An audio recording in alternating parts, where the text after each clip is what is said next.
Let's remind everybody here what fueled that strength, and that was defense spending that was roughly two times more than what the U.S. is spending today. My question to you, Mr. Secretary, should the U.S. be spending more? There are many people in this audience responsible for building, operating, and funding combat systems. That's just this week, and I was with some of you, was there in the Oval having these very discussions about FY26 and FY27. And all I can say today is the President is committed to ensuring that our services, our great companies, our industries have what is needed to what we say and we call rebuilding the arsenal of freedom.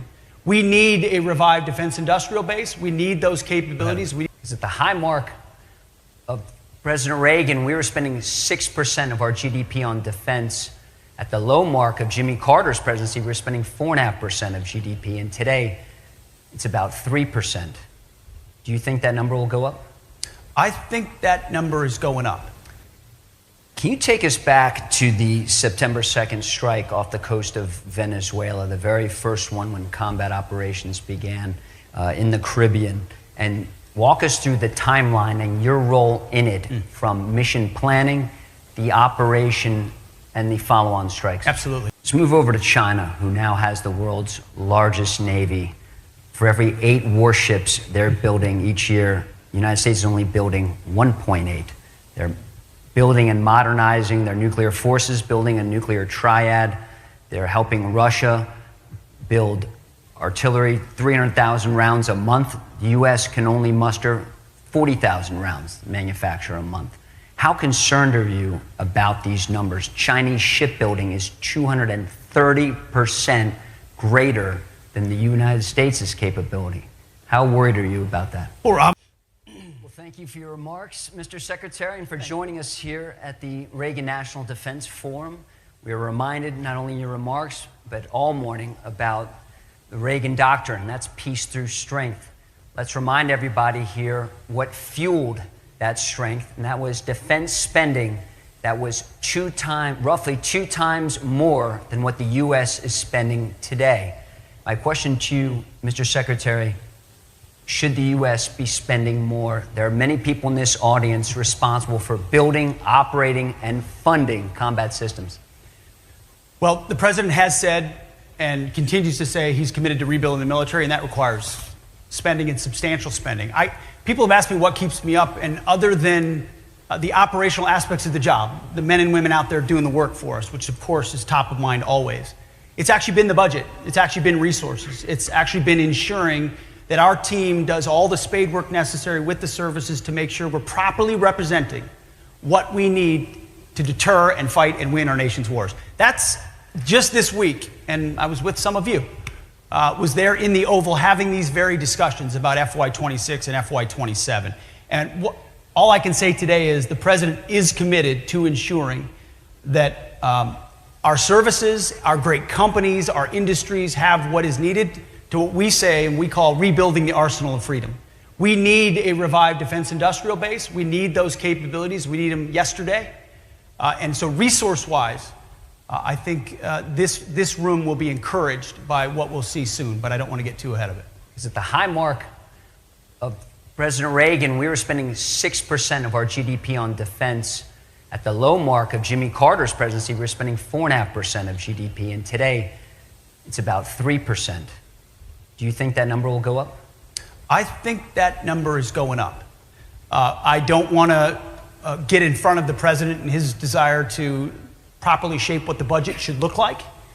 But just reading the tea leaves, just watching it, he understands the threat better than anybody I've ever seen articulate and understand the threat, and that includes investment. He just needs to make sure, by the way, if you haven't met our Deputy Secretary, Steve Feinberg, he's the absolute best in the business. He understands how to drive budgets, how to drive change, and he and I, along with the chairman, Dan Kane in the front here, are absolutely shoulder to shoulder in the belief of representing the President exactly what we need to make sure we're at the proper level, and I believe it'll be going up. Can you take us back to the September 2nd strike off the coast of Venezuela, the very first one when combat operations began in the Caribbean, and Walk us through the timeline and your role in it, from mission planning, the operation, and the follow-on strikes. Absolutely. So it took us a couple of weeks, almost a month, to develop, and I can't get into sources and methods and all of those things for obvious reasons. But you have to develop the intel picture and get an understanding of what you're looking at. And a lot of our assets, as I talked about in the speech, had been pointing 10,000 miles around at the other side of the world for a very long time. So once we got to the point where a strike was imminent, I had taken the decision responsibility up to my level. Not many military decisions should be made by the Secretary of War. I believe in deferring those decisions to local commanders as much as possible. But because of the strategic implications of the first few strikes, I wanted to hold that decision at my level. And the briefing that I received before that strike was extensive, exhaustive, I would say, as each one is since. On the military side, on the civilian side, lawyers, intel analysts, red teaming, every aspect. What do we know? What do we know about their affiliation? A lot of things I can't share in this room to give us the kind of confidence that we know where this is coming from, who's driving it, who's on it, what their intentions are, where it's all the details you need to strike a designated terrorist organization, which is an important thing to remember at the top of all this. The president has designated these as terror organizations, poisoning and threatening the American people, making them a target just like Al-Qaeda. So in that room, in that moment, it was, I can't remember exactly how long it would have been, 20, 30 minutes of a preview of exactly what's going on. And my job was to say, execute or don't execute. So I was satisfied with the strike criteria, yes. Saw the strike itself, which all of you have seen. There was probably 30 or 40 minutes, is what I've been told, of dust, and he was on fire for a long time after that. I stayed for probably five minutes or so after. But ultimately, at that point, it was a tactical operation, and so I moved on to other things. I shouldn't be fighting tactics as the Secretary of War, so I moved on to other things. Later on, a couple hours later, I was told, hey, there had to be a reattack because there were a couple folks that could still be in the fight, access to radios, there was a link-up point of another potential boat, drugs were still there, they were actively interacting with them, had to take that reattack. I said, Roger, sounds good. From what I understood then and what I understand now, I fully support that strike. I would have made the same call myself. Those who were involved in 20 years of conflict, Iraq and Afghanistan or elsewhere, know that reattacks and restrikes of combatants on the battlefield happen often. In this particular case, it was well within the authorities of Admiral Bradley, who's an incredible American, an American hero. And the 22 or 23 strikes since have followed the similar protocol of ensuring we meet the criteria. The decision's not at my level anymore. And then we take the strike. Now, after Admiral Bradley's meetings on Capitol Hill with the chairman of the Joint Chiefs, President Trump said he would have no problem if the full video of the strike is released. When can we see that video? When will you release it? We're reviewing it right now to make sure sources, methods, I mean, it's an ongoing operation, TTPs. We've got operators out there doing this right now, so whatever we were to decide to release, we'd have to be very responsible about. So we're reviewing that right now. Did you at any time say that everybody on board should be killed?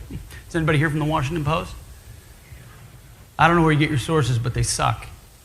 Of course not.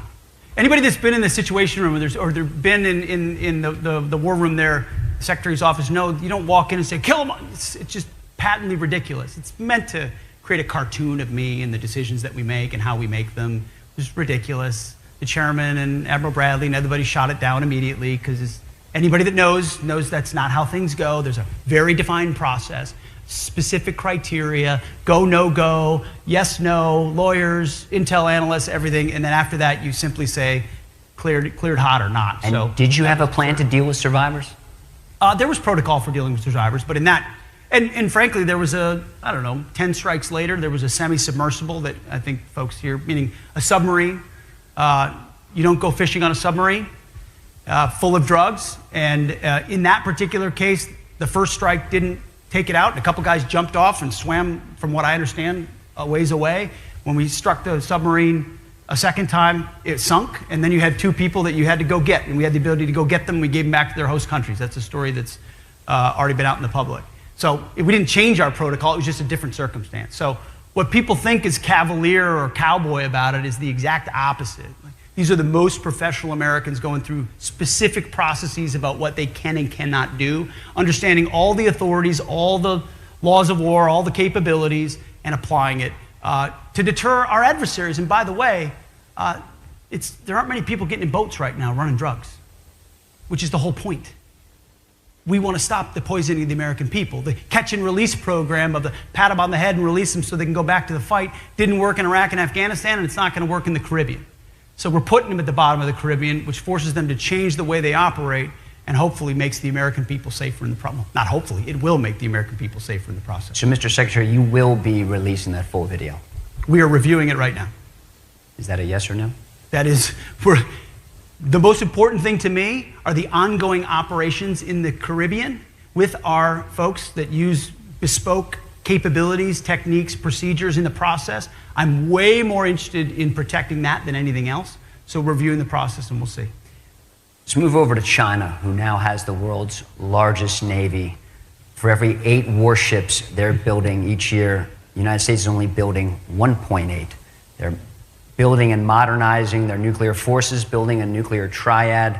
They're helping Russia build artillery, 300,000 rounds a month. The U.S. can only muster 40,000 rounds manufacture a month. How concerned are you about these numbers? Chinese shipbuilding is 230% greater than the United States' capability.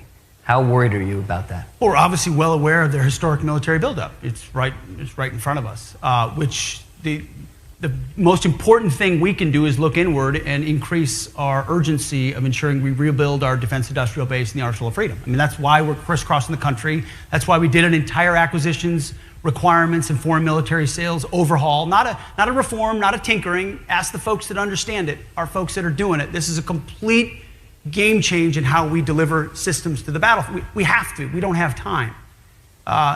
Ultimately, we need to be able to field the best as quickly as possible. So we see it, we're aware, but we're also prudent in how we approach it, which is the way the president has approached it, and we'll do the same. Speaking of time, we're running short, but I know the IG report cleared you with signal. If you had to do it again, would you have used it before combat operations? I don't live with any regrets. It's not a healthy way to live, and I know exactly where my compass is on these troops, which is why you've seen, and same with the president, the revival of the spirit inside our military. If you I would encourage some reporters here to spend some time with actual formations of units, Marines, soldiers out there, combat arms folks. The revival of the spirit, the desire to join and to re-enlist is at historic levels because they believe in the core of what the president's trying to do. They know he has their back. They know I have their back. Silly news stories peddled for months and months and months and months and months because you got to fill. I know something about filling cable news segments. You got to do it. Is not something I worry about or they worry about. When you were a young platoon leader in Iraq, would you have wanted any of your soldiers communicating your mission before leaving the wire? I mean, Lucas, I had to use an AT&T payphone to call home for $1.99 a minute, and some contractor was ripping us off. So I would have liked anyway to actually communicate back home. AI, a quick question on AI. Would you rather to see your soldiers, Marines on the front lines armed with more AI capability or have them replaced with autonomous systems? I think it's going to be both. I mean, you watch the modern battlefield, it has to be both. The couple companies we visited yesterday and others I've seen, I mean, what AI is doing to 10, 100, 1,000x the speed of sensing, and everything we do on the modern battlefield is critical. But autonomy is we see it in Ukraine, we see it elsewhere, we're learning from that, the Army's learning from that, is a huge part of the way of the future. So it's definitely going to be both. Well, this number is flashing 0. One last question, a small one. Who's going to win next week? Knows how to get another one in. Army or Navy? Who are you going to be rooting for? You know, there we go. Heard that. He's a Naval Academy grad. I know that. I'm not supposed to answer that question. If I was a good politician, I wouldn't answer that question. But I will say that the Marine Corps, of all the services, is the service that never wavered. When there was a lot of political prerogatives, a lot of nonsense in the space, the Marine Corps stood strong. So for this one, maybe not next one, for this one, I'm with Navy. How about that? 影片使用单字说明。Revival 复苏、复兴、重新流行。Revival. The community experienced a revival after investing heavily in local development. 社区在大力投资地方发展后经历复苏。The old festival saw a revival when younger generations rediscovered its meaning. 当年轻一代重新发现其意义时，旧节庆出现复兴。Economic revival followed once the government introduced several targeted reforms. 政府推出多项针对性改革后出现经济复苏。Doctrine 教义、学说、主义、政策原则。Doctrine. The administration defended its doctrine guiding military engagement decisions carefully. 政府谨慎捍卫其指导军事行动决策的政策原则。The school taught a doctrine emphasizing responsibility and respect in daily life. 学校教授一种强调责任与尊重的生活教义。Scholars debated a doctrine shaping political views for many generations nationwide. 学者辩论一项影响全国多代政治观点的学说。Deter 嚇阻、阻止。Deter. Strong laws help deter criminal networks operating across several border regions. 强力法律有助嚇阻跨越多个边境地区的犯罪网路。High security presence deterred individuals planning disruptive activities last week. 高安全部署嚇阻了上周计划破坏行动的人员。The warning aimed to deter hostile groups monitoring military movements nearby. 此警告旨在嚇阻监视附近军事行动的敌对团体。